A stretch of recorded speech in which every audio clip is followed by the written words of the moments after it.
Espera de que llegue Josep Piqué, que va a hacer la labor de introductor de esta tercera sesión, tercera mesa del curso internacional, que vamos a dedicar a un asunto capital, sobre el que algo se ha hablado esta mañana, pero sobre el que queremos profundizar, que es el asunto de defensa y seguridad, que tiene profundas implicaciones en el vínculo atlántico, pero que también podemos extender más allá de la reflexión sobre el Atlántico para ir a lo concreto. Y para esta mesa contamos con tres grandes talentos, que los tres han estado en política y que ahora no lo están, pero que, bueno, ojalá pudieran volver.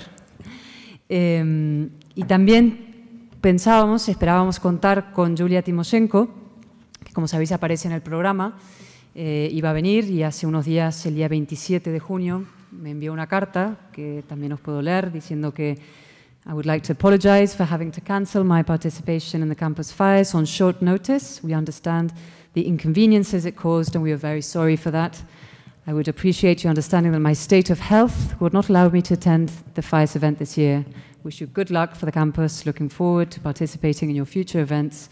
Please convey my warmest greetings to former Prime Minister, FIRES President José María Aznar. Como sabéis, estuvo Yulia Tymoshenko muchos años recluida, muchos años en prisión en su país y, bueno, ha tenido serios problemas de salud al salir y, bueno, parece que siguen, digamos, afectándole y, bueno, esperamos desde aquí, le enviamos deseos de una pronta recuperación. Sin embargo, como decía, contamos con nosotros con tres grandes personalidades y profundos conocedores del área que vamos a tratar, del asunto que vamos a tratar en esta mesa.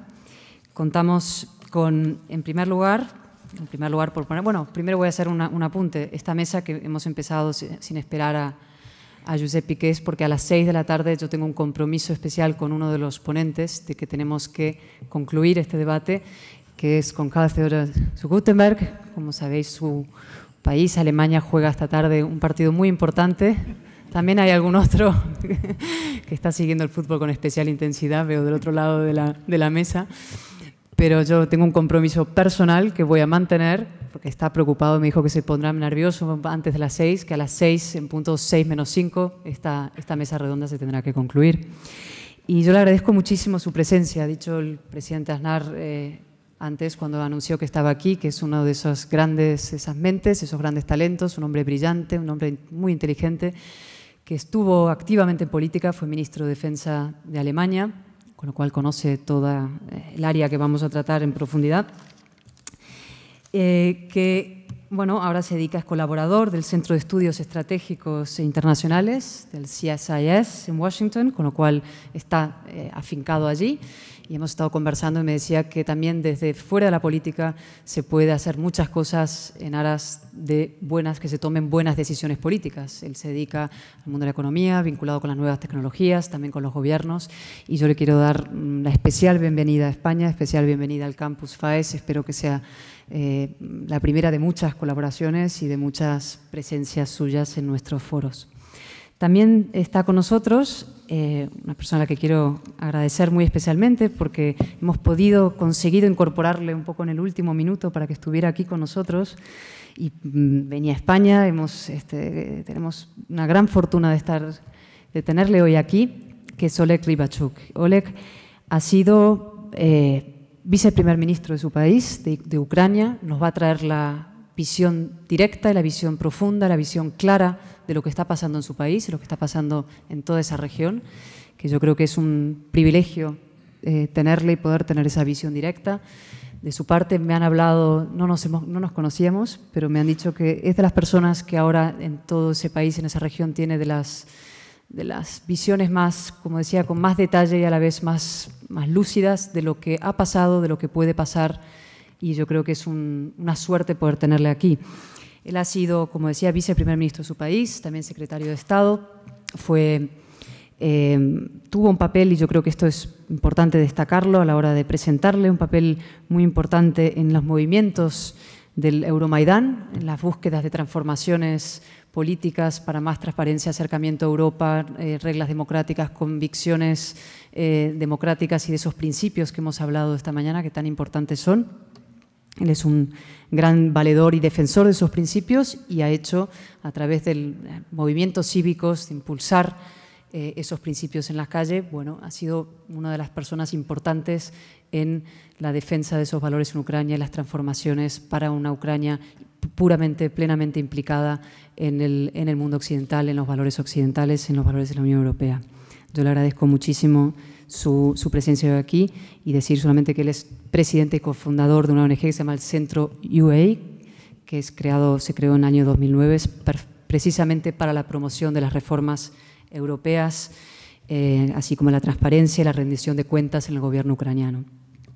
Y por último, tenemos cuando llegue a Josep Piqué, que, bueno, tal vez esas personas que tampoco necesitan mucha presentación porque los conocemos muy bien, otro gran talento que se dedicó a la política muchos años, que ahora ya no se dedica a la política, pero es vicepresidente y consejero delegado del grupo OHL, que fue ministro de Exteriores, como sabéis, también fue ministro de Industria y Energía, un magnífico portavoz del gobierno, no soy yo quien tendría que decirlo esto, el presidente Aznar supongo que eso lo puede corroborar, y bueno, diputado muchos años y uno de estos personas con gran independencia de criterio, espíritu crítico y siempre una voz clara, inteligente, interesante a la que escuchar y que espero que podamos escuchar dentro de poquito cuando llegue.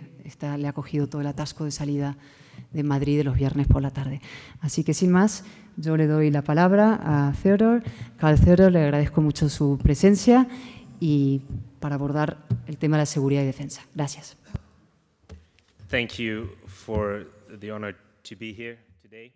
Un honor para mí al haber sido invitado. El señor José María Aznar me pidió hace un par de semanas que viniese y yo estuve de acuerdo inmediatamente porque este es un grupo de personas realmente expertos hablando de estas cuestiones de forma franca, sin dejar fuera algunos aspectos acerca del futuro. Así que muchísimas gracias por encargarse de que pueda ver el partido a las 6. Y también Michelle, seguro que está muy interesada en ver el partido.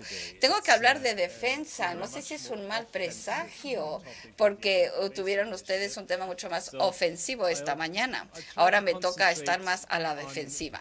Y me voy a tratar de centrar en dos cosas. Porque a la hora de renovar la Asociación Transatlántica, creo que tenemos que entender un par de temas y cuestiones que solemos infravalorar y que seguramente están más vinculados a algunos de los temas y cuestiones de las que han hablado ya esta mañana. Pero voy a intentar darles el punto de vista de un alemán viviendo en Estados Unidos, no en Washington. Me encanta haberme ido ya de Washington, así que ahora estoy en Nueva York, aunque visito cuando es necesario Washington. Pero soy un alemán que vive en Nueva York y es sorprendente ver Europa y las relaciones transatlánticas desde la otra parte, desde la otra orilla del Atlántico. Hay un par de cosas que me gustaría mencionar antes de entrar en algunos detalles sobre seguridad y defensa, porque seguramente voy a tener que diluir un poquito el vino. Hemos disfrutado ya esta mañana un debate sobre el marco general de la Asociación Transatlántica. Pero desde un punto de vista general, debo decir que la relación transatlántica ahora mismo no está en buen estado. Yo he estado trabajando en esta cuestión de relaciones transatlánticas durante los últimos 15 años de forma regular y es una forma muy distinta de llegar a la otra parte que antes. Ha cambiado la cosa. No es como esos hipos que tenemos en los últimos 20, 30, 40 años, ¿no? Donde teníamos muchas temas de conflicto, donde había malentendidos, donde se comprendían las cosas distintas a ambos lados del Atlántico, pero siempre encontrábamos una forma, por lo menos a máximo nivel, de resolver las peores partes de estas diferencias, aún en momentos donde el público era muy crítico en ambas partes, en Alemania quizás y en otras partes de Europa, pero también en los Estados Unidos. En este momento sobre todo desde el punto de vista alemán, pero también desde el punto de vista de otros miembros de la Unión Europea, yo diría que hemos llegado a un nivel que es muy emotivo, altamente emotivo, y también emotivo desde el punto de vista negativo. Y claro, las revelaciones de la NSA el año pasado desempeñaron un papel muy importante de la Agencia Nacional de Seguridad. Puede que hayan causado reacciones peores en mi país que en otros países. La gente en el Reino Unido pues estaban muy relajadas, ¿no?, al respecto. También Francia, parece que la reacción no fue tan dura como lo fue en Alemania. Pero desde el punto de vista alemán, pues sí que llevó a una crisis de confianza. No solamente una crisis de confianza a nivel más bajo de la política o entre aquellos en la población que tradicionalmente les gusta hacer el papel de antiamericano, sino que también ha llegado a nivel más alto de la política. Y esto no es una cuestión solo del hecho de que alguien haya escuchado las conversaciones de Angela Merkel. En realidad, yo creo que ella tiene el modelo más antiguo de teléfono que hay en Alemania. Y no solamente era difícil para nuestros amigos norteamericanos conseguir la información de esas escuchas, sino cómo el otro lado del Atlántico hizo frente a toda esta situación. Y ahí observamos una crisis de comunicación que era algo nueva en la relación entre la Cancillería y la Casa Blanca, pero también entre los dos gobiernos. En una situación donde te enteras como presidente norteamericano que el teléfono de la canciller ha sido, que han tenido escuchas, pues cogemos el teléfono, llamamos al otro lado del Atlántico y decimos, pues hemos metido la pata, vamos a tratar de arreglarlo. Pero eso no pasó. Y el otro lado, Angela Merkel, le habría encantado decir, bueno, nosotros hacemos lo mismo, no tan sofisticado como ustedes, pero seguro que nos podemos comunicar. Entonces, la Casa Blanca esperó hasta que la prensa reveló toda la historia. Si recuerdo correctamente, estamos hablando de finales de septiembre. Y no fue el presidente que llamó a la canciller, fue ella. Ella seguía esperando la llamada de Obama. Ella tuvo 2 días después que llamar al presidente y darle el mensaje: bueno, vamos a tratar de arreglar esta situación.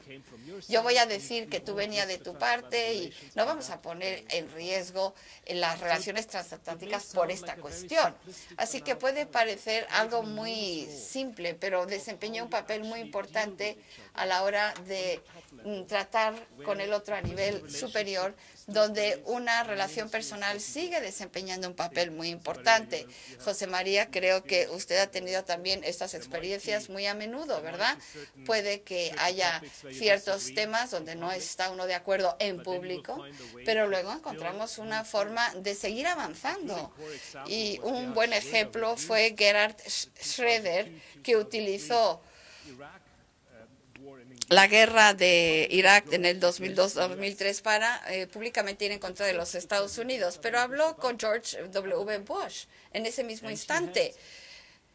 Y por lo menos tuvo un nivel de comunicación que le permitió, sin decirle al público alemán, de dar apoyo de inteligencia, dar apoyo en Irak, también derechos de volar sobre nuestro territorio, hacer todas estas concesiones sin una opinión pública muy crítica porque no sabían lo que estaba pasando en ese momento. Bien, pues ese tipo de equilibrio se ve ahora mismo alterado y lleva bastante esfuerzo arreglar y volver a restablecer ese equilibrio. Y esto requiere aptitudes en comunicación que yo desgraciadamente no veo por el momento en la Casa Blanca. Y hay muchos informes sobre el presidente más desprendido que hemos visto en muchísimos años a la hora del nivel personal, de confianza y de comunicación. La situación no se hace más fácil. Acabo de recibir noticias hoy mismo y no me reiría si no fuera tan triste todo ello, y es que Alemania acaba de detener a un doble agente de nuestro servicio de inteligencia que estuvo espiando, y ahí está la ironía, que espió para Estados Unidos en el Comité de Investigación del Bundestag, que se está haciendo cargo de las revelaciones de la Agencia Nacional de Seguridad. O sea, ya no se puede llevar a nivel más alto. Habiendo dicho esto, esto va a hacer las cosas aún más difíciles. Y estas historias tienen un efecto cascada en otros países de la Unión Europea. Y estas son las cuestiones que tenemos que ver, porque hemos tenido efectos de seguimiento también, o de cascada, digamos, en iniciativas y perspectivas que ya se han debatido aquí hoy. TTIP, esa asociación de comercio e inversión, pues ahí también las revelaciones de la NSA también van a tener su impacto. En cuanto a TTIP, debo decir que yo creo que es de gran importancia que se encuentre una solución aquí y que se establece esa asociación de ambos lados del Atlántico. Pero es un espejismo creer que nos vamos a acercar a los objetivos tan objetivos del 2015 y que el Congreso norteamericano vaya a aprobar eso para entonces, porque ahora mismo el Congreso está en su fase de elecciones, con lo cual no va a pasar nada por el momento en el Congreso norteamericano. En Europa ya hay estas reacciones y los lobbies europeos ni siquiera se han formado todavía para fomentar estas contrarreacciones típicas que se ven cuando hablamos de un gran acuerdo comercial. Y ya en la fase de preelecciones en Estados Unidos también es un periodo muy difícil ahí por ello. Y para eso necesitamos voluntad a niveles más altos, a ambos lados del Atlántico, para encontrar una solución. Así que a lo mejor pensamos que esto no tiene nada que ver con temas de defensa y seguridad, pero no, está muy vinculado a ello. Porque si queremos llegar a soluciones ahí, tenemos que encontrar un terreno común en estos temas también. Un segundo punto que quería mencionar, que es también bastante general sobre las relaciones transatlánticas, y a lo mejor les puede sonar ingenuo, pero en muchos gobiernos a ambos lados del Atlántico tenemos una nueva generación que está haciendo frente a las relaciones transatlánticas. Y esta nueva generación no está impulsada ya o motivada por un marco principal de pensamientos románticos y nostálgicos acerca de esas relaciones. Desde el lado europeo, alemán, tiene que estar vinculado a más gratitud en cómo Estados Unidos nos ayudó a salir del mayor desastre que hemos tenido en nuestra historia. Pero eso está alejándose. La joven generación ahora, y la generación que ahora está en posiciones muy importantes en el mundo académico y en el mundo político y en el mundo de los medios de comunicación, ellos se han criado con las primeras manifestaciones contra la guerra de Afganistán, contra la guerra de Irak, contra muchas cosas. Es una atmósfera, un ambiente que hay que ver a un lado del Atlántico. En el otro lado del Atlántico tenemos cada vez más unos decisores políticos jóvenes con experiencia latinoamericana y asiática, pero no con la experiencia de haber estado basado en Europa y conociendo lo que significa esa relación. Así que no es cierto para todo el mundo, pero para cada vez más personas hay que convencerles de forma distinta de la necesidad que tenemos en tener esta relación transatlántica. Y, por supuesto, en muchos países, tristemente, también en Alemania, tenemos un antiamericanismo creciente, no solamente entre los sospechosos habituales. Siempre hemos tenido un movimiento antiamericano muy impresionante en el espectro de la extrema izquierda y también de la extrema derecha. Pero ahora pues teníamos, por ejemplo, a los conservadores, que a ellos no les afectaba, pero ahora aún entre los conservadores hay cada vez más sentimiento anti-norteamericano y ya no está vinculado solo a la parte este de Alemania, la parte oriental, sino que en la ex Alemania Federal también. Entonces, estos puntos a lo mejor les suenan un poquito alejados de los temas que vamos a hablar en esta sesión, pero es importante tenerlo en cuenta para entender la situación mejor.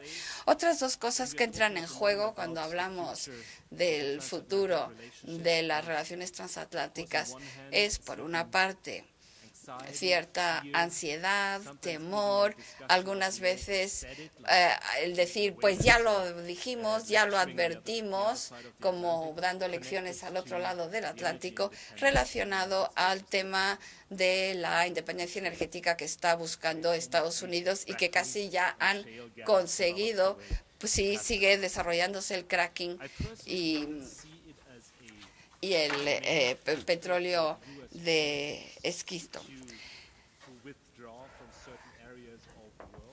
Entonces, no tienen que retirarse de ciertas partes del mundo, Estados Unidos, pero sí tienen que hacer frente a las contrarreacciones.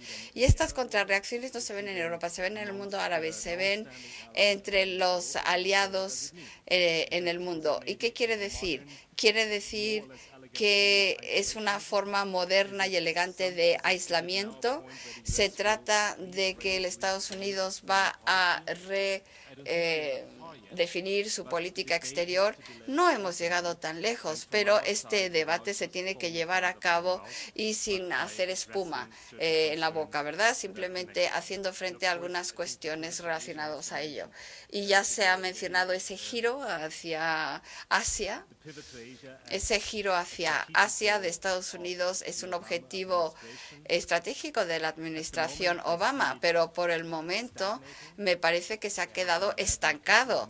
Han dado un par de pasos en ese sentido, también pasos relacionados a la defensa y a la seguridad para fortalecer el elemento pacífico de esa nueva estrategia del Pacífico, pero creo que en la actualidad están luchando con un punto en la política muy distinto, y es cómo la política exterior, o sea, qué forma tiene, cuál es la principal estrategia de política exterior de los Estados Unidos. Yo, quizás por mis limitaciones, tengo muchísimas dificultades en entender cuál es la lógica detrás de las estrategias norteamericanas y su política exterior. Para mí es como acercarse a la predictibilidad de la lotería. Casi imposible. Hemos dado pasos importantes y prometedores. Uno de ellos, en la primera fase de la administración Obama, fue su discurso en el Cairo. Me parece que fue uno de los pocos conceptos amplios que tomó en cuenta la complejidad de las relaciones e interrelaciones aquí y allá, pero desgraciadamente no hemos visto nada a continuación. Y en el otro lado, desgraciadamente, tampoco vimos un enfoque muy exhaustivo por parte europea respecto a ese concepto. No solamente hay que echar la culpa a Estados Unidos, a nosotros también, y preguntarnos si hemos hecho lo suficiente para hacer frente a ese concepto, o bien de forma crítica o de forma coherente. Este es un ejemplo donde tenemos que luchar con la estrategia que yo no veo cuál es esa estrategia en Estados Unidos ahora mismo. Y también quería darles otro factor que me parece que no se está debatiendo lo suficientemente cuando hablamos de defensa y seguridad y la comunidad transatlántica. Y es un movimiento que va mano en mano con el cambio de poder, que está relacionado con el cambio de información del sector público al sector privado. Es un movimiento que yo llamo de gobierno a Google-mento. Gobierno a gobierno, donde no solo me refiero a Google, a Twitter, Amazon, etcétera, etcétera, los grandes jugadores en el mundo de los grandes datos. Para las empresas que tienen una capacidad sin precedentes de recabar almacenar y utilizar información a nivel mucho más amplio, a mayor escala que la Agencia Nacional de Seguridad. Y les parecerá que es una teoría de conspiración alemana típica, pero no creo que lo sea. Realmente es una cuestión de si vemos un cambio significativo de poder que también vaya a tener un impacto en las relaciones transatlánticas, en nuestra cuestión de seguridad y defensa. ¿Quién se encarga? ¿Quién está en el poder? Y traté de analizar en los últimos 2 años algunos de los fortalezas del mundo del trabajo del gobierno, también en la esfera transatlántica, y me he cuestionado si esto sigue siendo un elemento clave del gobierno, porque me dirán, la inteligencia sigue estando en manos de los gobiernos. Bueno, parece que sí, ¿no? Después del año pasado, pero para ser sincero, no hay un solo servicio de inteligencia que podría obtener los resultados que tienen hoy sin, llamémoslo así, la ayuda, entre comillas, de datos de Google, de Amazon, de otros. Y en este campo la hipocresía es impresionante. Estas empresas del sector privado fueron los primeros en decir, vaya, no nos están tratando bien, son los que están tratando de conseguir datos de nosotros. Pero si lo vemos más de cerca, ya tienen el poder. Tienen el poder de cambiar algunos resultados en esta o esta otra dirección, colaborando o sin colaborar con el sector privado. Entonces, la inteligencia, por supuesto, sigue estando en manos de los gobiernos, pero hay un cambio muy importante que se está produciendo ahí también. Y si hablamos con personas de inteligencia en Estados Unidos, no lo dirían en público, pero muchos en privado sí que lo admiten. El segundo campo, bueno, y esto es muy pertinente, muy relevante para el sector de seguridad y defensa, ¿no? Y también es un espejismo creer que desde la perspectiva europea podríamos enfrentarnos a ello de la forma en que hemos oído en los últimos 2 meses, creando nuestra cloud europeo y tratando de ser igual de sofisticados con nuestras empresas para poder construir elementos comparativos como Google. Esto nos llevaría años llegar a ese nivel y creemos que el mundo va a ser más seguro si hay secesionismo de datos en el mundo, de forma que tenemos una cloud o nube brasileña, otra europea, etcétera, etcétera, y quién cree que esto no va a llevar a unos costes de oportunidad enormes para nuestras economías que todavía se basan muchísimo en las exportaciones, sobre todo en Alemania. Bueno, creo que el que crea eso es un soñador. Entonces, inteligencia, un sector. El otro es la ciberseguridad. Y este es un campo que somos muy tímidos a la hora de hablar de él. Y no hablamos de ello con el impacto necesario que haría falta. La seguridad es algo al que se tiene que enfrentar diariamente un gobierno. Es uno de los principales factores importantes, la ciberseguridad.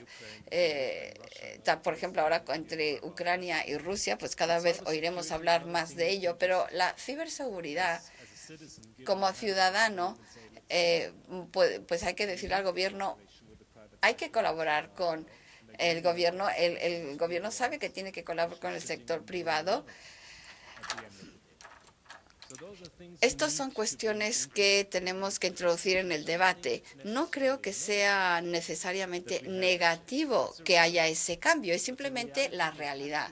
Pero es una realidad que tenemos que introducir en nuestros debates más amplios. Ciberseguridad, inteligencia, también elementos de política exterior, elementos clásicos. Eric Schmidt ahora está viajando por todo el mundo, está yendo a Corea del Norte tratando de encontrar una solución Google donde nosotros hemos fracasado. Claro que él también ha fracasado en su intento y seguramente no fue el enfoque más elegante el que ha elegido. A lo mejor más elegante que ese jugador de baloncesto que siempre viajaba a Corea del Norte. Pero demuestra una voluntad de jugadores importantes del sector privado que tienen acceso a Big Data, los grandes datos, de convertirse en un factor muy relevante en también la política de seguridad y defensa. Y si vemos el potencial que tiene Facebook hoy en día, 1.600 millones de personas están utilizando Facebook en todo el mundo. Así que no solamente teóricamente, si hoy decide utilizar los datos y llegar a toda esa gente, pues puedes derrocar a un gobierno en un segundo, simplemente utilizando los medios sociales. Y esa es una decisión que están tomando o que pueden tomar estas empresas. No lo están haciendo, pero ese poder está cambiando el poder. Y también en el mundo transatlántico hay cada vez más escepticismo en nuestra población alemana, pero en otras poblaciones europeas también, y ahí incluyo también a Francia, donde la gente ve Google y dice, ¿qué demonios están haciendo?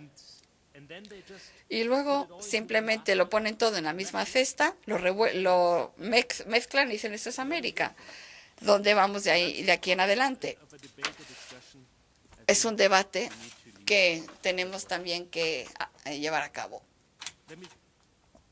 Y les voy a dar 2 o 3 evaluaciones sobre dónde veo a la Unión Europea en este sentido y las relaciones transatlánticas. Sigo creyendo que estamos en mejor situación que hace 2 o 3 años, pero no creo que la crisis haya llegado a su fin todavía. Todavía me preocupa muchísimo futuros desarrollos en lo que se refiere a la crisis de la deuda del euro, como la queramos llamar. Pero hemos encontrado una forma de volver a seguir con las cosas como siempre, ¿no? Como cuando vamos dando pataditas a la pelota y vamos avanzando poco a poco, patadita a patadita. Pero hay un movimiento, aunque sea lento. Y en cuanto a la cuestión de dónde estamos ahora mismo en la Unión Europea, desde el punto de vista norteamericano, algunas veces tenemos la impresión, pero bueno, esto es para provocar un poquito también, después de comer tan tarde hay que provocar, porque si no, ¿cómo nos mantenemos despiertos? Y creo que es aún más difícil hablar después del almuerzo y antes de un partido de fútbol. Me lo ponen todavía más difícil. Pero si veo Europa en este momento, sigo teniendo la impresión de que vamos a utilizar la analogía que tenemos al paciente Europa o toda la zona del euro. La Unión Europea o la zona del euro está ahí en la mesa de operaciones y 28 médicos con talentos muy diferentes están alrededor de ese paciente. Y de vez en cuando alguien se tropeza con el tubo y se desconecta la máquina de respirar y alguien se da cuenta y lo vuelve a enchufar. Sigue vivo el paciente, pero no está en buena situación. Y esto no funciona en una cultura que me gustaría ver a mí, donde se lleva a cabo un debate de Europa después de una crisis muy grave, donde una vez más quizás sea la experiencia norteamericana, pero echo en falta la profundidad de lo que ha tenido Estados Unidos en su siglo XVIII cuando se hablaba de los papeles federalistas, donde llevas a cabo un debate sobre el futuro de un constructo complicado, sí, pero que llega hacia el exterior con el lenguaje y llega a la gente. Tuvimos ciertos intentos, pero estaban solo en los periódicos. Humberto Eco y Jürgen Habermas, ellos sí que tenían un debate muy interesante, pero si le preguntabas a alguien en la calle quiénes son estos señores, no lo van a saber. Y si se les pregunta sobre el tema que se estaba debatiendo, menos aún. Entonces, esto es lo que está faltando, me parece a mí, en la situación actual en la que nos encontramos. Ya ha habido un par de comentarios esta mañana sobre las tendencias de renacionalización y estoy de acuerdo con lo que dijo Michel. Tenemos que hacer una distinción de si la gente votó en las elecciones de la Unión Europea en contra de una Europa que no entienden. Y aquí volvemos a la necesidad de cómo explicar bien Europa, o bien si realmente están conectados a un desarrollo que es la nacionalización como tal. Y la buena noticia con todos estos acontecimientos negativos en algunos países es que podría obligar a las partes establecidas en el Parlamento Europeo a finalmente encontrar una nueva narrativa, sobre todo que llegue a los jóvenes. Con lo cual no es algo que yo aceptaría al 100%. No me gusta la idea de tener estas partes en la Unión Europea, pero también hemos visto bastante parálisis a la hora de explicar bien Europa, no solamente volviendo a los pensamientos románticos y narrativas que llevamos oyendo ya durante 30 años. Así que la joven generación necesita algo nuevo en este sentido. Y quisiera señalar a una cosa que me parece que también es importante, y es entender no solamente el liderazgo correctamente a un lado del Atlántico, pero también en este lado del Atlántico. Y esto significa entender la cuestión de si tenemos de hecho un liderazgo en Europa que puede enfrentarse a estos desafíos que he tratado de describir anteriormente. Y mirando alrededor no es fácil encontrar muchos líderes que tendrían el carisma necesario, el enfoque necesario, la voluntad de llegar a personas cada vez más escépticas en la Unión Europea. Y todo el mundo mira a Angela Merkel. Y yo tuve una gran experiencia trabajando con ella. Me cae muy bien Angela Merkel, pero desde luego no es una persona que puede reflejar esta expectativa de liderazgo. Esta expectativa de liderazgo es una persona que lidera desde detrás. Es una persona donde algunos dicen que ha perfeccionado el arte de ser Merkel-Yavelli, que sigue un par de principios. Un principio, y también es un juego de poderes y funciona. Un principio es mantener todas las opciones abiertas, pero hacerlo de forma decisiva. Entonces, si tú puedes maniobrar en ese campo y si no te ves obligado a tomar una decisión que va a forzar una reacción al día siguiente y que es algo que te puede salvar políticamente para muchos años, con lo cual tú no estás liderando la política de Ucrania ni estás liderando la política de la zona del euro. Mantienes las opciones abiertas, ves hacia dónde van las cosas y luego lideras, pero de forma distinta. Y también lo podemos combinar con el segundo principio, que es dudar de forma vigorosa. A lo mejor es demasiado duro decir esto, pero con Grecia pues funcionó muy bien para ella. O sea, dejarle a Grecia la imaginación o la cuestión de qué es peor, que te veas superado por el dinero alemán o no hacer nada. Y estos, por eso dicen que es Merkel-Yavellico. Y si vemos las instituciones europeas, y esto no es algo alemán, esto lo vemos en Francia, en el Reino Unido, y después del desastre, este debate desastroso que hemos tenido sobre el presidente de la Comisión. ¿Cómo se manejó ese debate para elegir al presidente de la Comisión? Bueno, pues me da la impresión que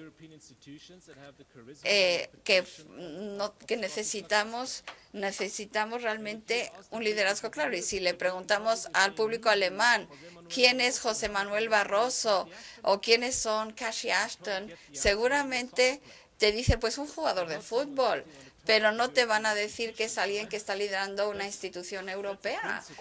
Y este es un principio que sigue siendo importante entenderlo si nos preguntamos para asuntos europeos, para cuestiones de seguridad y defensa, y también si hablamos de la siguiente alta representante de la Unión Europea para relaciones exteriores, alguien que diga, los jefes de Estado, sí, estamos encantados con alguien que pueda dar un mensaje, que pueda brillar. ¿Se trata de eso o es que nosotros queremos brillar y no queremos alguien no brillante en la institución? Porque nosotros queremos ser la estrella y no dejamos que el jefe o el líder de esa institución sea brillante. Pero para política exterior y defensa necesitaríamos a alguien que esté dispuesto a asumir ese papel. para la Unión Europea. Y soy un poco pesimista al respecto. Y entonces, con este escenario, ahora tenemos que enfrentarnos a Ucrania, con Siria. Tenemos la situación de Irak, que está todo muy interrelacionado. Las siguientes 2 semanas van a ser cruciales en cuanto a Irán. Luego, con la narrativa que entró en un invierno árabe y se va a quedar en ese invierno árabe. Tenemos que enfrentarnos a numerosos problemas geopolíticos con riesgos societales, medioambientales, etcétera. Y necesitaríamos un enfoque transatlántico para enfrentarnos a todas estas cuestiones, pero estas debilidades a ambos lados del Atlántico no es lo más prometedor. Si hablamos de Siria, si por una parte vas de la niña roja a la alfombra roja, es muy difícil ser creíble. Si hablamos de Ucrania, si no encontramos una unión en la Unión Europea sobre cómo enfrentarnos a Rusia, y Alemania es parte de ello, porque tenemos nuestra dependencia energética. Tenemos nuestros vínculos con el sector privado, con el ruso.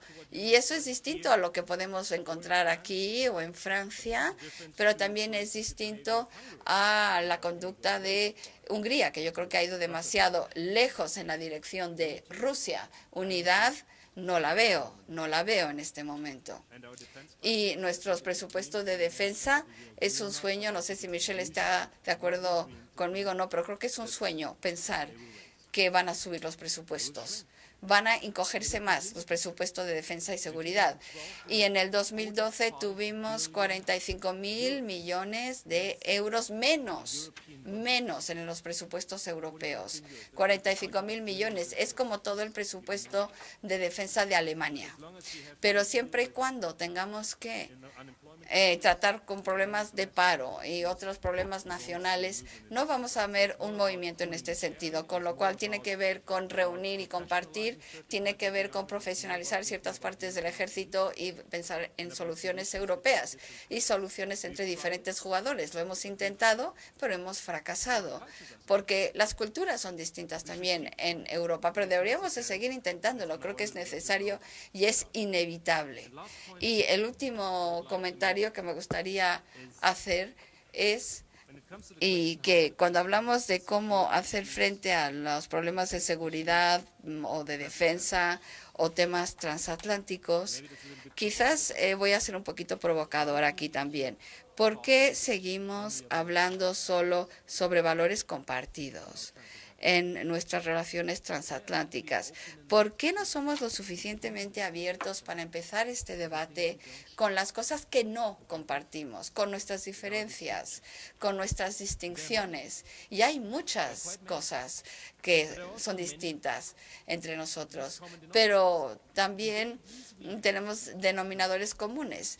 Y creo que en este sentido, esta iniciativa de la Cuenca del Atlántico es magnífica porque también ejerce presión sobre las relaciones clásicas transatlánticas, empezar un debate sobre la base de entender nuestras diferencias.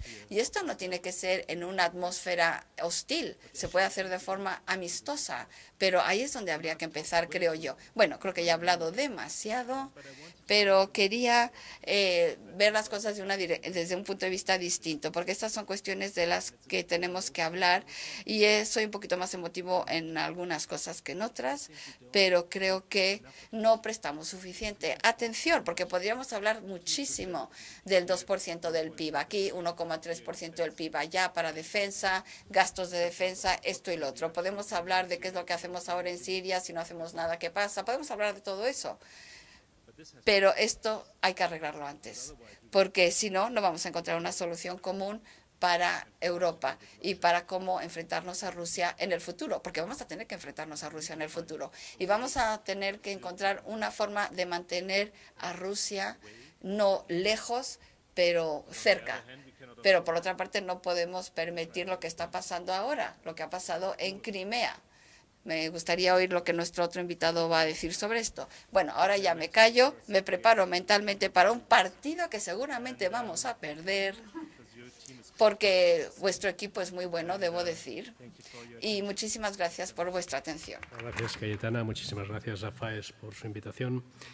Y pido disculpas que justifican lo inmerecido de los elogios. Resulta que no he previsto que hoy es el primer viernes de julio y que había unos atascos enormes a la salida de Madrid. Y después he confiado excesivamente en mi apego a la geografía, pensando que llegar aquí era fácil. Y la suma de las dos circunstancias pues, ha hecho que llegara con retraso, por lo cual pido sinceramente disculpas.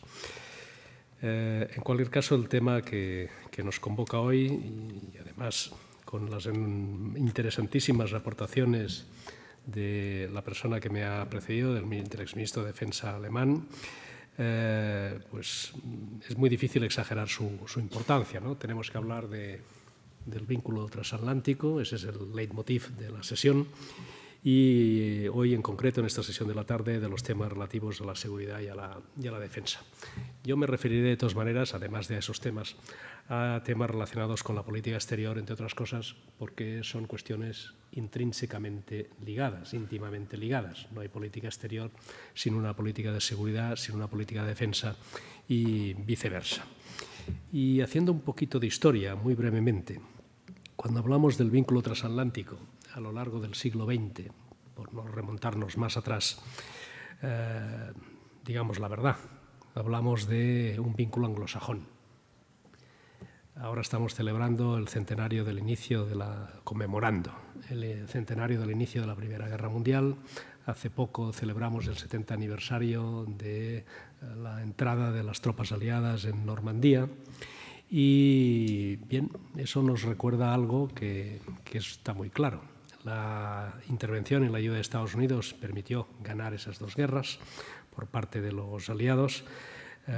Al final, todos los países europeos que aman la libertad tienen que estar profundamente agradecidos, aunque a veces no se recuerde y a otras veces ni tan siquiera se note.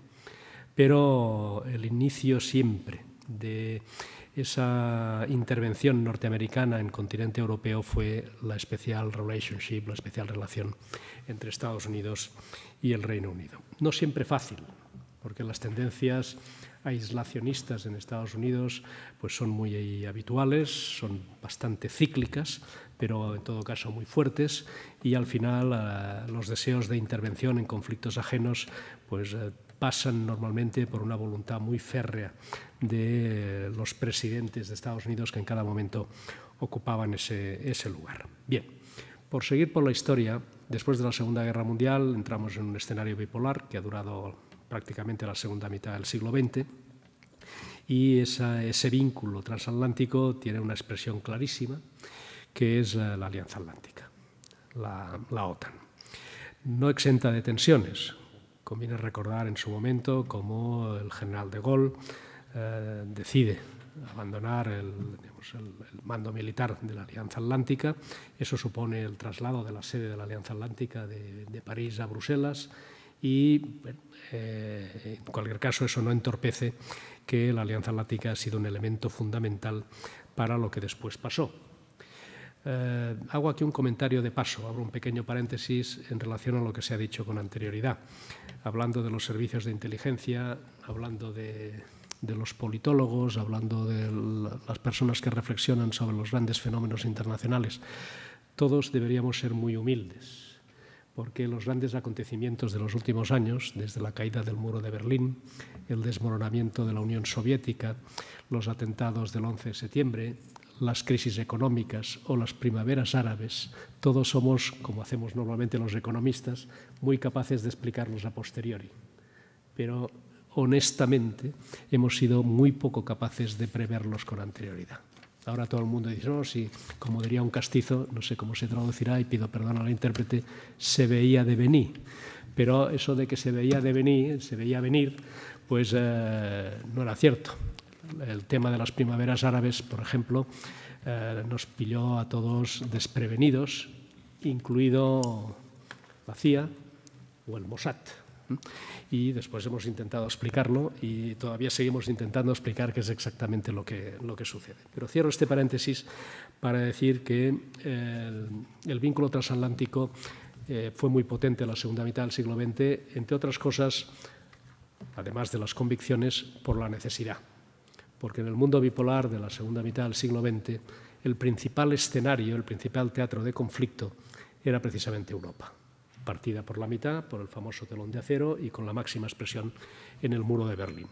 Y, por lo tanto, los intereses vitales de Estados Unidos como cabeza del bloque occidental y los intereses vitales de la Unión Soviética como cabeza del bloque oriental pasaban precisamente por el escenario, por el teatro europeo. Y eso pues, era así y explicaba no solo la creación de la Alianza Atlántica, sino la inmediata creación por parte oriental del Pacto de Varsovia. Bien, viene una de esas cosas que todo el mundo decía que se veían venir, pero que nos pilló por sorpresa, que fue la caída estrepitosa del muro de Berlín, noviembre del año 1989. Y otra cosa también muy impresionante para la gente de mi generación, que fue apenas un año y medio después, en agosto del año 91, y que culmina a final del año, pues la destrucción, el desmoronamiento de la Unión Soviética. El presidente Putin ha dicho en alguna ocasión, y volveré luego sobre eso, que la destrucción de la Unión Soviética fue la principal catástrofe geoestratégica del siglo XX. Probablemente eso es normal que lo diga un ruso, pero no le falta una buena parte de razón. Para que recordemos la magnitud del fenómeno, la Unión Soviética se descompuso nada menos que en 15 países distintos. No estoy hablando de los países satélites, estoy hablando de la Unión Soviética como construcción política de carácter estatal. 15 países. Y dentro de esos 15 países, uno, el más importante, la Federación Rusa, después de todo eso, sigue siendo el país más extenso del mundo de largo. Pero dentro de todo eso, después hablaremos de Ucrania y de otros fenómenos, pues hay países que estaban integrados en la Unión Soviética, como Kazajstán, país remoto desde la perspectiva española, pero que tiene una extensión de 5 Españas y media. Y no sabemos muy bien cómo ubicarlo en el escenario, ¿no? Bien, se desmorona la Unión Soviética y acaba una cierta historia. Todos los que están aquí conocen perfectamente, y pido disculpas por reiterarme en los tópicos, conocen perfectamente el famoso artículo de Francis Fukuyama hablando del fin de la historia. Una guerra entre dos bloques acaba por la rendición incondicional de uno de los dos bandos, se rinden por inanición, por incapacidad de sobrevivir, y la victoria de Occidente es una victoria sin paliativos.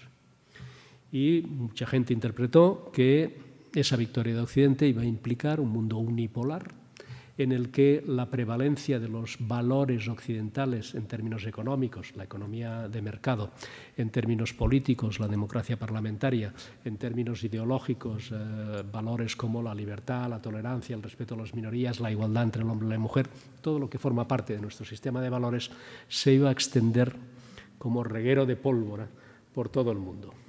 Se terminaba la historia. Al poco tiempo descubrimos que eso no era así, que ese pretendido fin de la historia era un fin de una cierta historia, pero empezaba otra que no sabemos todavía cómo se va a conformar, cómo se va a configurar, cómo se va a articular, porque aprendimos enseguida que el mundo no iba a ser unipolar, pero también estamos viendo que no es estrictamente multipolar. Yo creo que de momento estamos hablando de un mundo apolar en el que hay diferentes focos de poder que se están todavía reestructurando, que se están articulando y que no sabemos en qué términos van a cristalizar, en qué términos se van a estructurar.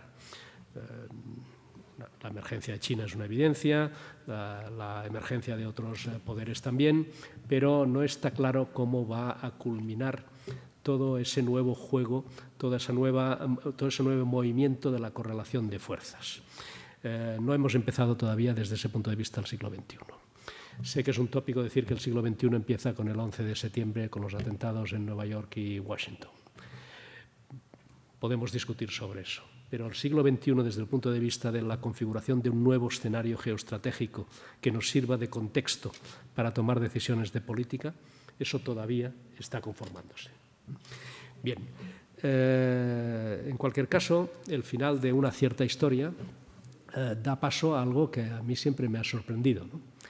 Después de esa victoria incondicional de Occidente, se abre un proceso de, perdón por la palabra, y la digo en inverted commas, la digo en comillas, se está produciendo una desoccidentalización del mundo absolutamente vertiginosa.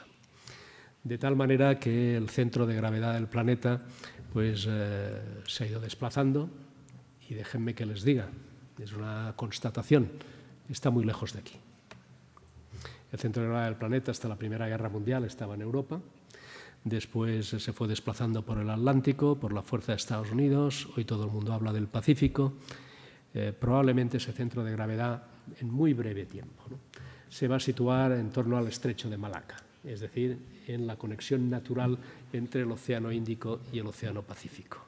Ahí está la fuerza económica, está la fuerza demográfica, pero cada vez más la fuerza política, la fuerza militar, el proceso de rearme de todos los países de la zona, no hablo solo de China o el problema de Corea o la nueva política de Japón, o lo que están haciendo los países del sudeste asiático, también la fuerza militar, y hasta incluso la fuerza ideológica o la fuerza de la cultura, ¿no? La fuerza de la cultura. Si me permiten un pequeño chiste, antes, hace unos años, ir a un restaurante chino era algo cutre. Hoy los restaurantes más caros de Madrid, de Barcelona, de París, de Londres o de Berlín son los restaurantes asiáticos. Hasta incluso en eso estamos aceptando una nueva hegemonía. Es una mera anécdota, pero que podemos elevar de alguna forma a categoría. Por lo tanto, se están produciendo grandes cambios, como decía antes, no previstos, y es cierto que los propios Estados Unidos constatan de manera dramática que ese mundo unipolar, bajo su hegemonía indiscutida, pues no iba a ser así, y lo constatan dramáticamente el 11 de septiembre del año 2001, que abre un nuevo escenario en el que parecía que la principal batalla era fundamentalmente la lucha de los poderes políticos establecidos y el terrorismo, y fundamentalmente el terrorismo de matriz islamista. Eso sigue siendo una enorme amenaza, lo estamos viendo, lo podemos comentar un poquito más adelante, pero es evidente que además el mundo tiene otros conflictos que no son solo estrictamente los derivados del terrorismo. Ese nuevo escenario, ese nuevo contexto, llevó a muchos, y recuerdo un magnífico trabajo del presidente Aznar, a redefinir el papel de la Alianza Atlántica. La Alianza Atlántica tenía como principal cometido hacer frente a la amenaza soviética y a proteger a los países occidentales, fundamentalmente los europeos. El compromiso había sido muy fuerte, en algunos momentos con tensiones muy importantes, con debates tan profundos y de tanta significación como el que se produjo en toda Europa y fundamentalmente en Alemania, cuando se deciden desplegar los misiles de corto y de medio alcance durante la etapa del canciller Schmidt. Yo creo que eso cambió en buena medida los parámetros estratégicos de lo que estaba en juego, pero cuando todo esto termina, pues legítimamente mucha gente se preguntó ¿y para qué nos sirve la Alianza Atlántica? Si se nos ha ido el enemigo, ha desaparecido, ya no hay Pacto de Varsovia, los países del Pacto de Varsovia quieren estar en la Alianza Atlántica y les vamos a recibir con los brazos abiertos. Por tanto, ¿para qué sirve la alianza? Y muchos pensaron, bueno, tiene un sentido que siga existiendo la alianza como expresión de un vínculo atlántico orientado a la defensa de nuestras sociedades y de nuestros valores frente al terrorismo y, en general, para la defensa de los valores occidentales everywhere, en cualquier lugar del mundo. Eso llevó a la extraterritorialidad de la Alianza Atlántica y por eso estamos todavía en Afganistán. Por eso pensamos en incorporar a la Alianza Atlántica a países, digamos, no atlánticos como Israel. Pero lo que se estaba pretendiendo era repensar la Alianza Atlántica. Y eso probablemente no ha tenido suficientemente en cuenta lo que estaba sucediendo y la reorientación relativamente reciente de la política exterior norteamericana. Se ha referido Carla a ello, ¿no? Yo creo que no somos todavía suficientemente conscientes de lo que está representando dos cosas. Una, un discurso oficial de la política exterior norteamericana, según la cual Europa ha dejado de ser un problema, entre otras cosas porque Europa es cada vez más irrelevante en el concierto internacional y tenemos que pivotar hacia Asia. Y eso ha tenido muchas expresiones, incluso muchos gestos por parte de la política exterior norteamericana. Pero además hay que añadir un fenómeno adicional y es que Estados Unidos ha hecho una enorme apuesta que le está saliendo bien por ser autosuficientes desde el punto de vista energético. ¿Qué quiere decir todo eso? Por una parte, bueno, pues respecto a Europa, ustedes los europeos, que les hemos ayudado hasta el límite, hemos pagado los gastos, les hemos asegurado su seguridad y su defensa, les hemos reclamado vehementemente muchas veces que incrementaran su esfuerzo en ese esfuerzo colectivo y fundamentalmente de Estados Unidos, y no lo han hecho, bueno, pero una vez desaparecida la amenaza, Europa para los europeos. Recordando la famosa frase del primer Wilson cuando decía Europa, del primer Monroe cuando decía América para los americanos. Europa para los europeos. La última vez que intervenimos aquí para solucionarles los problemas de ustedes fue en Yugoslavia. Expresión máxima de, digamos, la pobreza de la política exterior y de defensa y de seguridad europeas. Bueno, intervenimos en Yugoslavia bajo el manto de la OTAN, pero fueron fundamentalmente ellos, pero a partir de ahí todo lo que suceda, ocúpense ustedes, ¿no? Muy recientemente pues vimos cómo en el conflicto libio la actitud norteamericana fue, bien, ocúpense ustedes.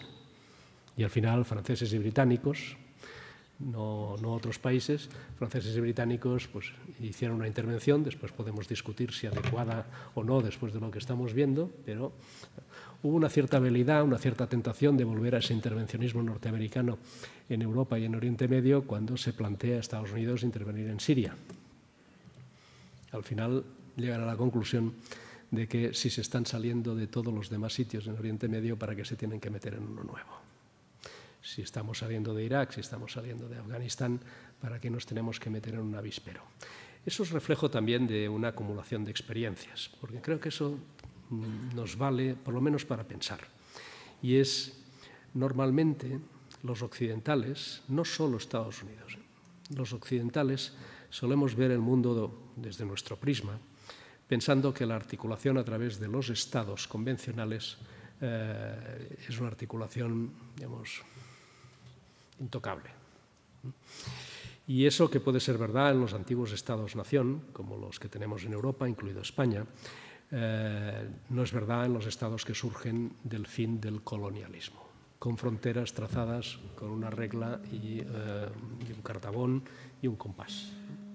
Y lo que estamos viendo y lo que estamos descubriendo es que dentro de esos estados, entre comillas, artificiales, aunque tengan décadas de existencia, subsisten muy poderosas fuerzas relacionadas no con el carácter nacional de sus nacionales, sino con otras circunstancias, en el caso de los países árabes, fundamentalmente las circunstancias sectarias.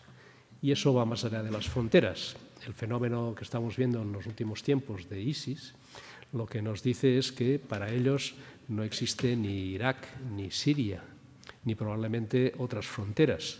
Lo que están es intentando establecer un califato que va mucho más allá de las fronteras convencionales y que responde a otras creencias y a otros fenómenos.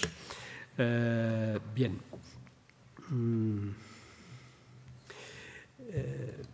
Decíamos, primero, pivote hacia Asia y autosuficiencia energética. Europa para los europeos y progresivo desentendimiento de los problemas de Oriente Medio, cada vez menos vital para Estados Unidos.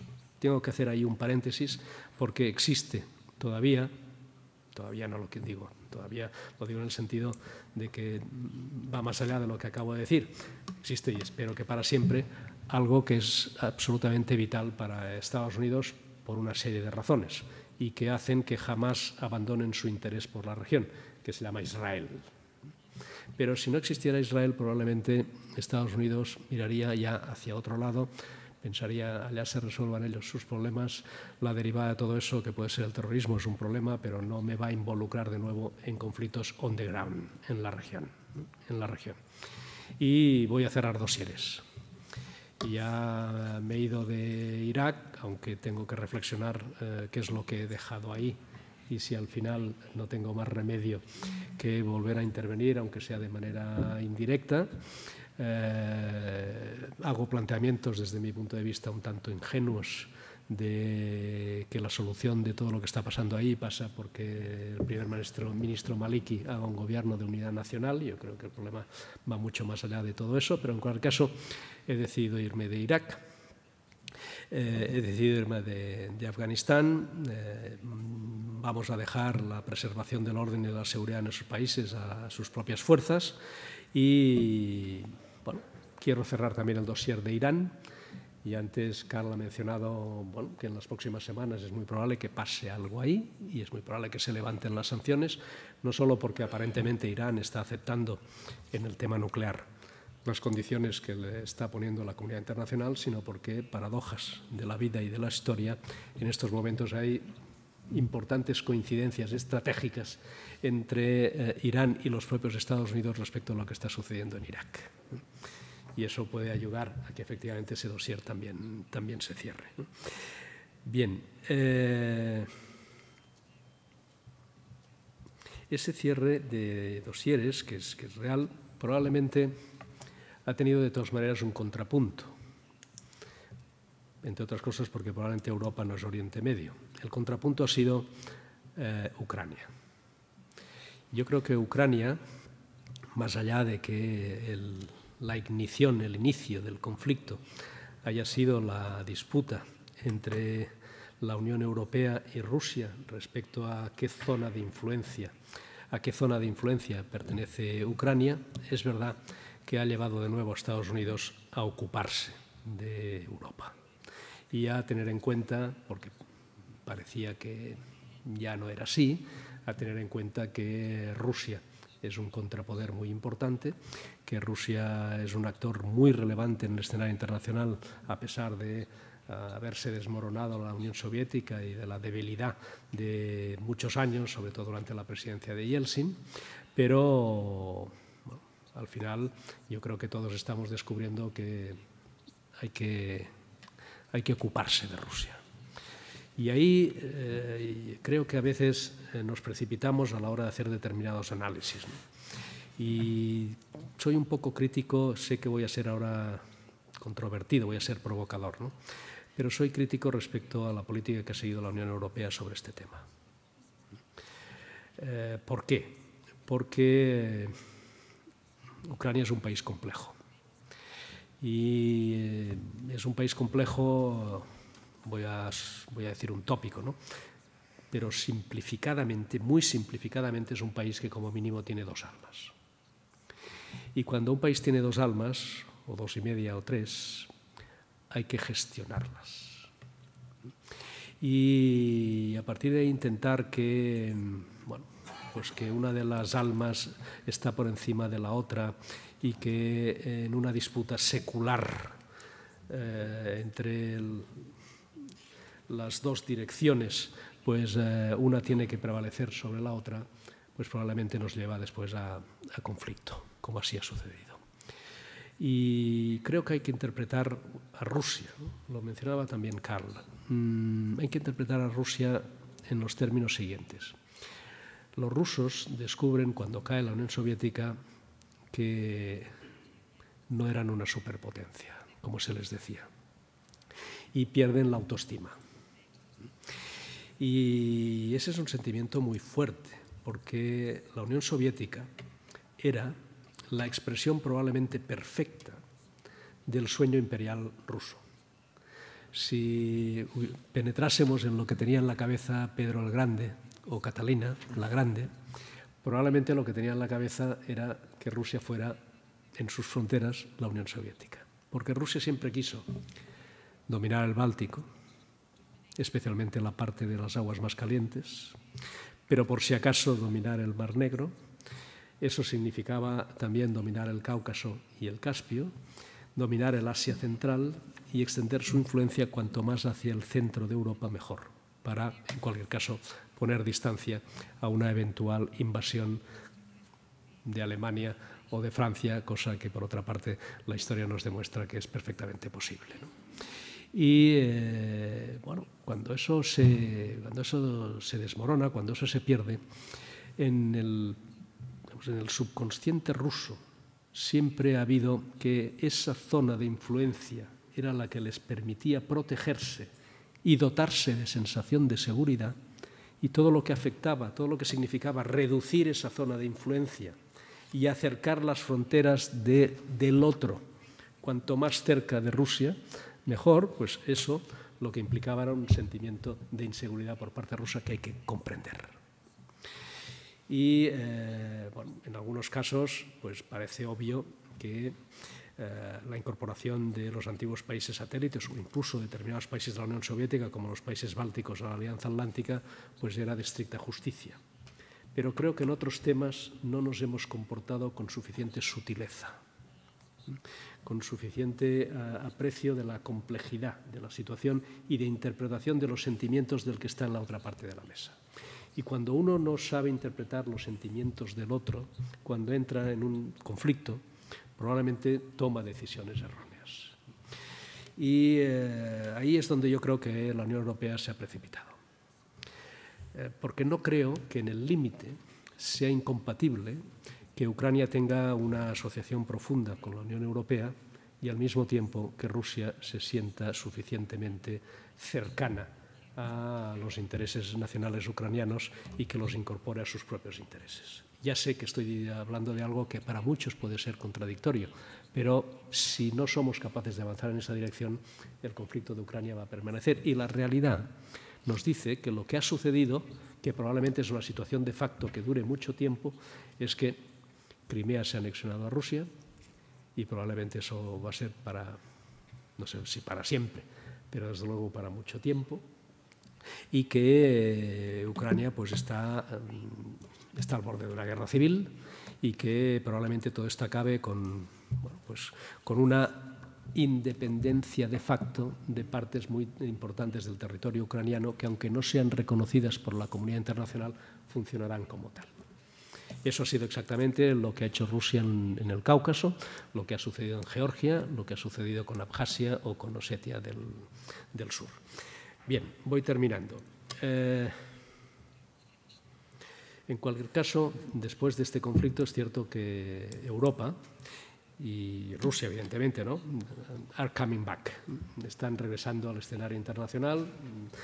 Parece que efectivamente tenemos que volver a pensar en cómo se configura esa nueva alianza atlántica, cuáles son sus confines, cuáles son sus límites y cómo debemos enfocar el diálogo con Rusia.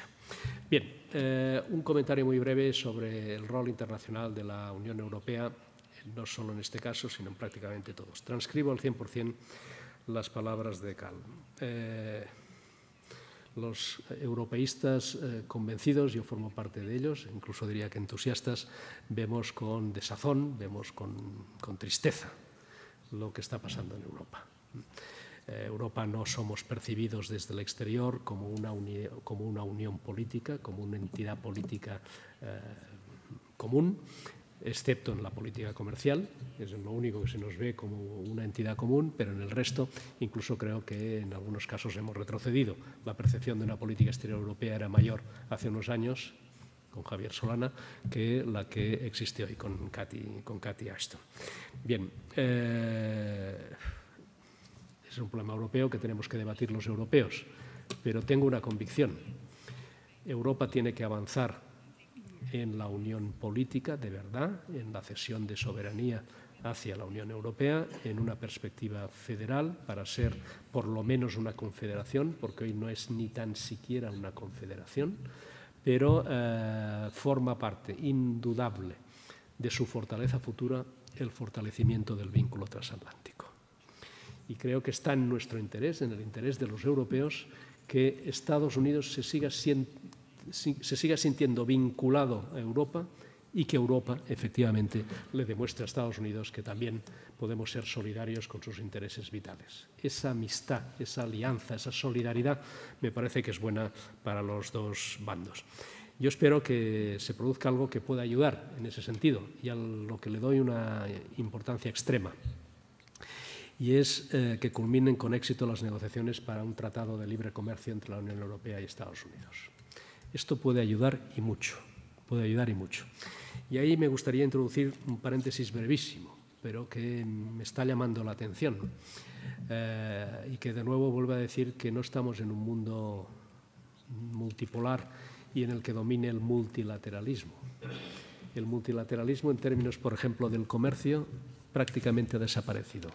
El fracaso de la Organización Mundial del Comercio, antes del GATT, el fracaso de la actual Organización Mundial del Comercio para hacer avances sustanciales en favorecer el libre comercio de bienes y de servicios, me parece absolutamente evidente. ¿Cómo estamos sustituyendo eso? A través de la yuxtaposición y de la acumulación de negociaciones bilaterales. Lo que está pasando es que Estados Unidos negocia con la Unión Europea, Japón negocia con la Unión Europea, con China y con Estados Unidos, Corea del Sur negocia con Japón, con China, con Estados Unidos y con la Unión Europea, la Unión Europea negocia a su vez con todos estos y vamos ampliando el ámbito del libre, y eso está bien. Y vamos creando de facto normas de cumplimiento internacional y prácticas internacionales que permiten avanzar, pero no lo está haciendo la institución que teóricamente debería propiciar ese tipo de acuerdos. Lo estamos haciendo a través de aproximaciones bilaterales. Un último comentario sobre España. En todo este contexto, ¿qué papel puede jugar nuestro país? Pues yo creo que si hay voluntad política, puede jugar un papel muy importante. Puede jugar un papel muy importante que además se ha visto fortalecido por una decisión que tomó el gobierno anterior, un poco contradictoriamente respecto a su trayectoria pasada, que fue todo el tema de permitir que en la base de Rota, en el sur de España, se pudieran establecer los mecanismos del denominado, en términos coloquiales, escudo antimisiles, ¿no? Bueno, eso es una muestra de solidaridad atlántica muy, muy importante, pero no me refiero solamente a eso. En España hay bases, primero norteamericanas y después españolas, de uso conjunto desde hace décadas, y eso se empezó ya en la época de Franco. No estoy hablando solamente de eso, estoy hablando también de política. Y hace unos años yo tuve ocasión de estar ahí jugando un cierto papel. La relación bilateral entre España y Estados Unidos era muy fuerte, muy fuerte. Y yo creo que puede volver a serlo, sin romper la solidaridad y la cohesión europea, y en eso hay que estar muy atentos, y la guerra de Irak en ese sentido fue una tragedia, pero esa relación bilateral para fortalecer a su vez la relación transatlántica me parece absolutamente esencial. Y termino con una anécdota que yo viví personalmente y que me acuerdo muy a menudo de ella, porque para mí fue enormemente gratificante. Cuando cambió la administración, Clinton y vino la administración Bush, el gobierno español, siendo yo ministro de Asuntos Exteriores, habíamos estado negociando la renovación del acuerdo de defensa con Estados Unidos, la relación bilateral. Pero, por instrucciones del presidente Aznar, intentamos elevar el nivel de esa relación bilateral más allá de la defensa y darle un contenido político, un contenido económico, un contenido de inteligencia, un contenido de lucha antiterrorista, y la verdad es que salió muy bien. Y hasta el punto de que cuando ya terminamos, viene el cambio de administración después de unas semanas de incertidumbre porque no sabíamos qué había pasado en las elecciones de Florida, se acordarán muchos de ustedes de eso, y me llama Madeleine Albright y me dice: oye, ya hemos terminado, solo queda firmar, pero va a haber un cambio de administración y me gustaría saber tu opinión. Y, mira, mi opinión es que la administración norteamericana es una, me da igual quién esté al frente y de lo que se trata es de que se firme. Y la respuesta fue: pues voy a consultarlo con quien va a ser mi sucesor, que es Colin Powell. Y la respuesta de Colin Powell fue: no, fírmalo tú, Madeleine, pero dile a Josep Piqué que asumo plenamente el contenido del acuerdo y que lo vamos a desarrollar al máximo. Muy bien, y así fue. Y en mi primera visita a Washington le dije a Colin Powell algo propio probablemente de la ingenuidad de la juventud en esa época, porque hace ya años, ¿no? Y le dije, mira, yo ya sé que jamás podremos tener una relación como la que tenéis con el Reino Unido, pero nos gustaría que esa relación fuera muy fuerte. Y la respuesta de Colin Powell, que a mí me chocó, fue «Why not?». Eso significa que si hay voluntad política, más allá de las circunstancias y de las coyunturas, se pueden hacer muchas cosas. Gracias. Thank you. Bueno, estoy en una situación sumamente difícil porque recuerdo que prometimos a Carl que iba a poder ver el partido, que empieza a las 6. Y tengo un reloj delante de mí y veo que tengo una cuestión que tratar y poco tiempo para ello. Así que...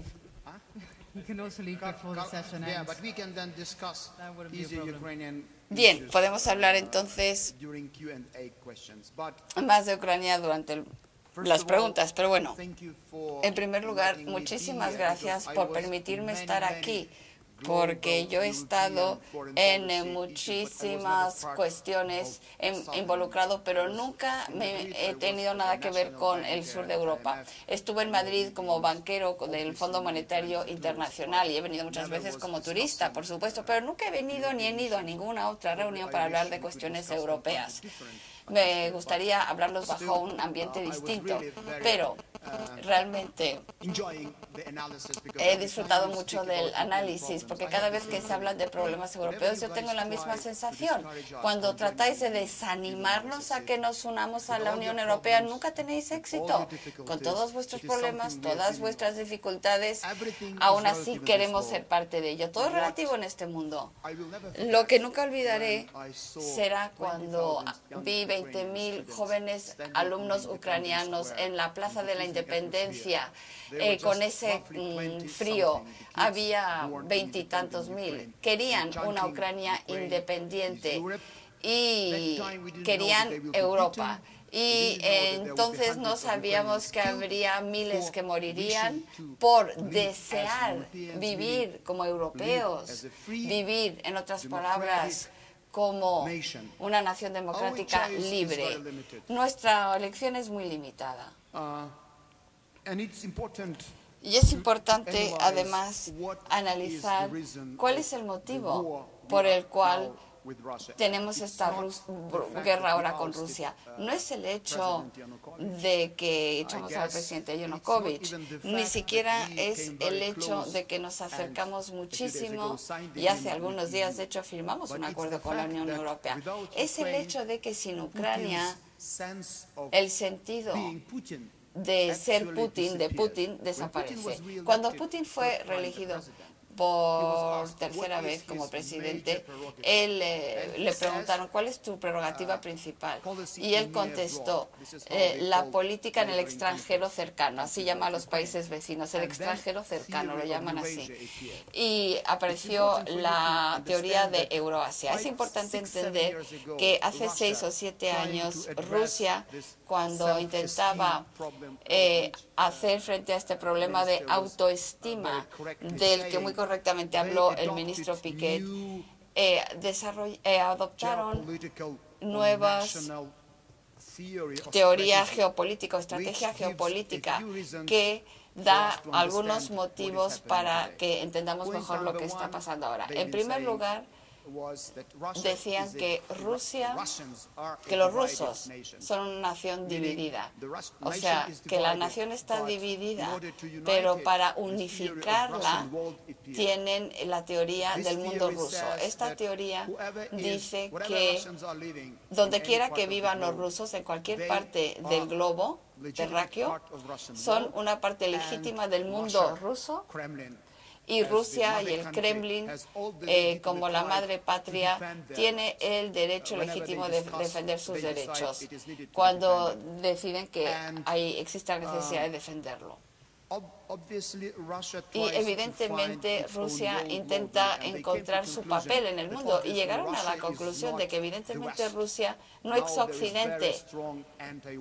Ahora hay unos sentimientos anti-occidentales en Rusia y Rusia ha dejado de hablar de los mismos valores con Occidente como lo habían hecho tantas veces en el pasado. Ahora hablan del papel especial de Rusia o de la civilización rusa. O sea, evidentemente Rusia no es parte de China, no es parte del mundo musulmán, árabe. Entonces, ¿qué es Rusia? Rusia es una civilización especial y tiene un estatus religioso especial también, porque la propaganda rusa está diciendo ahora que no hay demasiados cristianos en el resto del mundo, la moral está bajando, tenemos homosexualidad que está dominando el mundo, hay tantos vicios ahí fuera que no se puede decir que seamos verdaderos cristianos. Y por lo tanto, los actos del señor Putin para implantar su teoría de la Gran Rusia o Unión Euroasiática son imposibles sin que Ucrania esté ahí mismo, en el centro. No es solamente el hecho de que el cristianismo viene de Bielorrusia. Si tomamos los libros de texto rusa, la historia rusa, según ellos, empieza con Kiev, con Ucrania. ¿Y de dónde viene el cristianismo? Esta historia de 3.000 o 4.000 años está relacionado a Kiev porque Rusia solo tiene 900 años. Y cuando quitamos la historia de Ucrania, sin esa historia ucraniana habría muy poco que quedaría para la historia de Rusia. No ningún cristianismo que vino de Rusia. Las cosas básicas que fueron preparadas con tantísimo cuidado, por ejemplo, Catalina la Grande, el centro religioso que era Moscú, todo ello de repente desaparece. Entonces, si vemos el hecho de que Ucrania es un estado independiente, básicamente esto socava toda la historia y toda la teoría de la Gran Rusia. Por lo tanto, la invasión, la guerra de hoy en Ucrania no es para llevarse parte del territorio. Rusia no necesita más territorio. Tampoco tiene que ver con los recursos. Para Rusia, la cuestión es que Ucrania es parte de Rusia, porque si no, no hay plan B, es que no hay otra posibilidad. Con esta lógica podemos entender claramente que la guerra a la que nos enfrentamos hoy es un gran desafío para la seguridad europea y del mundo, porque cuando hablamos de la seguridad mundial, quiero empezar, como suelen decir en los cuentos de hadas. Érase una vez, había seguridad global en este mundo, pero para nosotros, y no solamente para nosotros, seguramente para los europeos y para los otros países del mundo, ha desaparecido esta seguridad global. Porque, ¿de qué estaba orgullosa Europa? De que después de la Segunda Guerra Mundial no se utilizaba la fuerza para resolver conflictos territoriales. Las fronteras después de la Segunda Guerra Mundial han permanecido intactas, prácticamente sin cambios. No tiene sentido debatir, bueno, si hablaba leyes internacionales y garantías y todo esto. Francamente, lo que tenemos hoy es un enorme desafío. Cada vez que me preguntan qué viene a continuación, la respuesta no solamente está en las manos de Ucrania, está en todas las manos de todos, porque nos enfrentamos a enormes desafíos. Por una parte, hemos dedicado mucho tiempo tratando de analizar y entender qué se está cocinando en la cabeza de Putin, pero también tenemos una realidad muy clara, y es que las leyes, las prácticas y la conducta internacional que durante muchos años nos dio como resultado una vida pacífica en Europa, eso ha llegado a su fin. Ha llegado a su fin no de una forma habitual, porque la forma en que en la guerra ahora que estamos viendo en Ucrania es no convencional, es una guerra híbrida, la llaman, porque formalmente no vemos tropas rusas. de la forma habitual, ¿no? Cruzando las fronteras y atacando a Ucrania, como veíamos en la Segunda Guerra Mundial o como se hacía en Afganistán. Lo que vemos, como dice Putin, es personas verdes muy amables, muy armadas, apareciendo en tu territorio y tomando un objetivo estratégico tras otro. Yo recuerdo la cuestión del tiempo. ¿Dónde estamos ahora?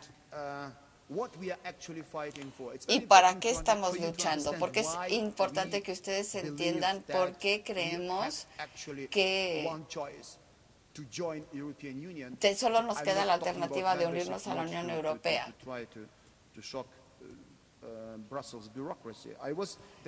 No, yo fui viceprimer ministro responsable de integración en la Unión Europea, debo decir. Firmé el primer plan de acción en el febrero del 2005 con la Unión Europea. Traten de imaginarse en nuestra situación. Nuestra lección es muy sencilla. Nos gustaría tener independencia. Cuando yo veo estos tres señores como Lukashenko, Sarbayo y Putin tratando de demostrar que están creando algo más fuerte que la Unión Europea, no sé si llorar o reír, porque Kazajstán y Bielorrusia no saben lo que es la justicia. Y en ese sistema jamás se ha regido un presidente. No hay justicia, no hay reelección, no hay derecho a la propiedad garantizado, no hay libertades, no hay nada.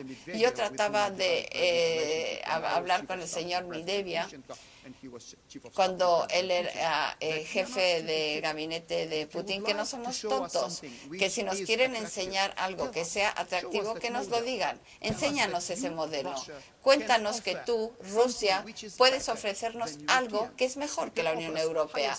Demuestra que nos puedes ofrecer algo mejor. A lo mejor podéis daros más motivación para desarrollarnos económicamente. Pero ¿alguien ha oído hablar sobre el modelo ruso del futuro? No. Nos han dicho en términos muy sencillos, vosotros producís unos bienes que Occidente no va a comprarlos, pero nosotros sí os vamos a comprar esos bienes. Nos están diciendo que producimos una porquería que nadie nos quiere comprar y que ellos nos van a hacer el favor de comprarlo. Eso no es una motivación, pero eso es lo que nos dicen. Tratan de decir a otras naciones que les escuchan, solo nosotros vamos a comprar la basura que vosotros producís. No necesitáis reformas, no necesitáis nada, no os preocupéis. Firmáis el acuerdo con nosotros y ya os hacéis parte de nuestra unión aduanera. Pero esto lo hemos vivido toda la vida, donde la decisión se tomaba en otro país. El 80% de las acciones de la unión aduanera pertenece a Rusia.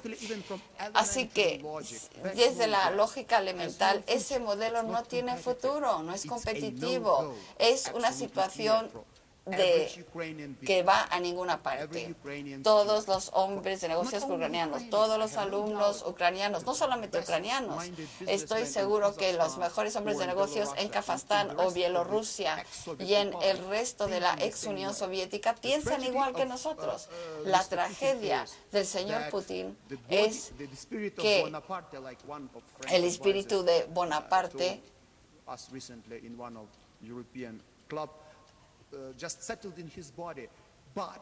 no es lo que él tiene. Él no tiene ideas concretas. No se puede simplemente restaurar el modelo antiguo para personas que tienen una mentalidad europeísta. Y vuelvo una vez más a mis sentimientos, porque yo he estado por la Revolución Naranja y yo traté de explicarle al señor Putin los motivos por los cuales los ucranianos salieron a la calle. Y este señor, que es un oficial de la KGB, eso jamás lo podrá entender. Cuando traté de contarle que la gente estaba protestando en Ucrania contra la tiranía contra la total falta de libertades, no solamente de expresión, sino de todo tipo, donde las elecciones se habían falsificado y que por eso la gente salió a la calle. Putin me cortó y me dijo, vamos ya, somos serios, sabemos cómo se están haciendo las cosas, sabemos qué han financiado, quién ha preparado esto. Así que desde el punto de vista del señor Putin, y por este motivo ahora está fallando muchísimo, porque los juicios que tiene son erróneos. Aquí dice el ministro que si haces unas estimaciones incorrectas, vas a tomar decisiones equivocadas. Para el señor Putin, lo que ha pasado está orquestado efectivamente, según él, por Occidente. El Occidente es lo que ha sacado a la gente a la calle. Y cuando estaba asesorando al presidente Yanukovych cómo hacer frente a esto durante la Revolución Naranja, y el señor Putin al respecto me dijo, si la Revolución Naranja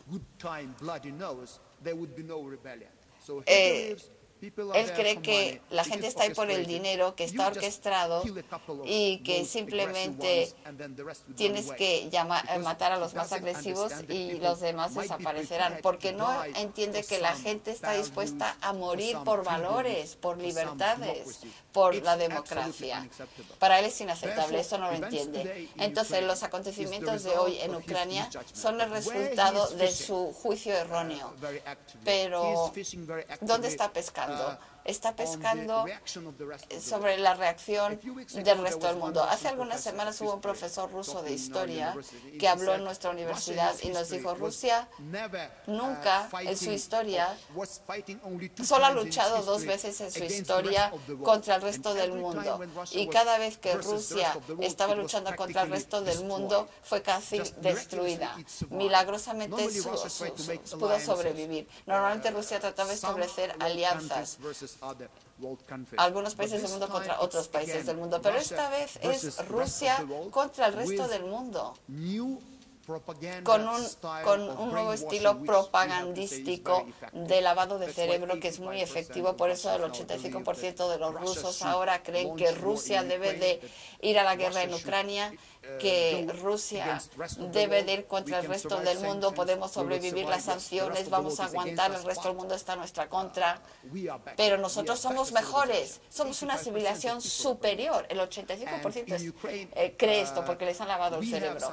En Ucrania, y hasta parte de mi familia, porque mi mujer, bueno, es de Donetsk, que tengo muchos amigos ahí, algunas personas parece que necesitan terapia social, profesional, porque la primera cosa que hacen los rusos en Ucrania cuando atacaron Crimea es desconectar la radio y televisión ucraniana y bombardear con sus medios de comunicación. Sus medios de comunicación están actuando como actuaba la propaganda nazi con Goebbels.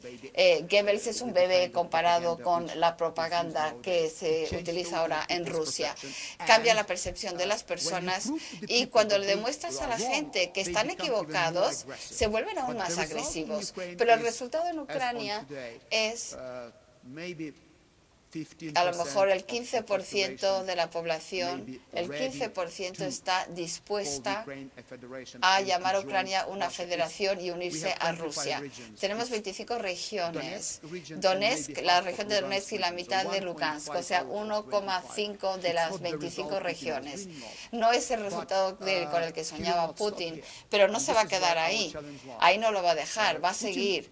Putin respondía a posturas unánimes de Estados Unidos y Europa. Y lo que decía Carl es algo que me preocupa muchísimo, porque entiendo claramente que podemos vivir en un mundo pacífico normal si estamos unidos, porque si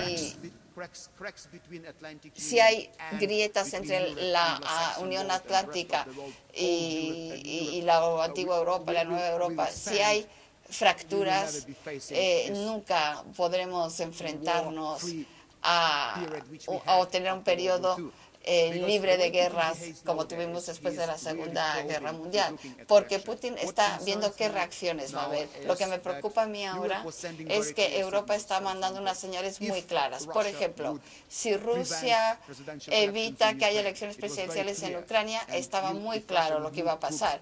Y si Rusia introducía tropas para evitar las elecciones, se dijo claramente que iba a haber sanciones muy duras para la sociedad rusa. Y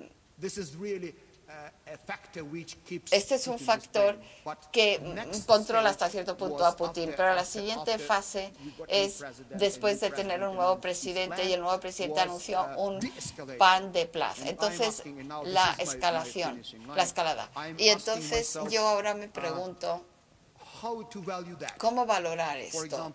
Por ejemplo, os decía a algunos que desde principios de esta semana, en una región, en Lugansk, hemos tenido 21 tanques rusos y 140 vehículos armados que estaban entrando. ¿Es escalada o desescalada? Es solo una región. Tenemos aviones y helicópteros violando nuestro espacio aéreo. ¿Es desescalada o escalada? ¿Cómo lo veo yo? Pues mucho depende de la postura de la Unión Europea, una postura unida, porque mi presidente habla con la canciller Merkel todos los días y con el presidente Hollande, y ellos se comunican más de lo que yo me comunico con mi propia mujer, y han llegado a ciertos acuerdos. Pero yo conozco muy bien la mentalidad de Putin y su psicología. Él sabe que hay otros problemas como el tema de Irán o Siria. Entonces, si no hay una postura común fuerte, es como un cáncer, y esas células cancerígenas se van a expandir. Y desde el punto de vista del señor Putin, ninguna parte de Ucrania es suficiente. Y Ucrania no es suficiente todavía para ellos tampoco, porque lo que ha anunciado él es como un desafío para el mundo, que él cree que es un mundo hostil para él. Su maquinaria de propaganda ha convencido a los rusos de que Rusia no tiene amigos en el mundo, que todo el mundo está en contra de los intereses de Rusia, trata de humillar a Rusia.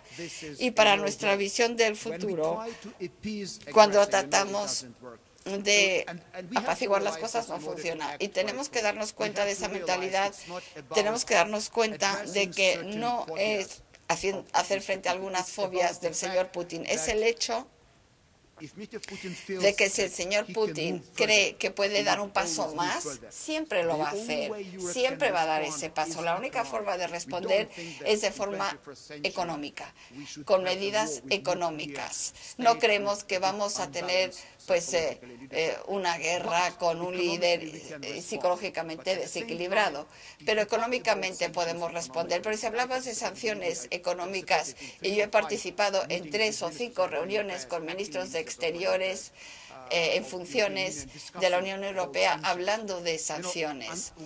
Y cuando Europa duda, no sabe cómo establecer esas sanciones, pues entonces no vamos a enfrentarnos bien a este desafío. Espero que los europeos tengan mucha más confianza, y quiero que los europeos sepan que ustedes inspiran a millones de personas por la forma en que resuelven sus problemas, por la forma en que establecen sus normas, por la forma en que Europa fomenta la democracia, los intereses nacionales, la cultura, lo que sea. No hay un solo tema en el que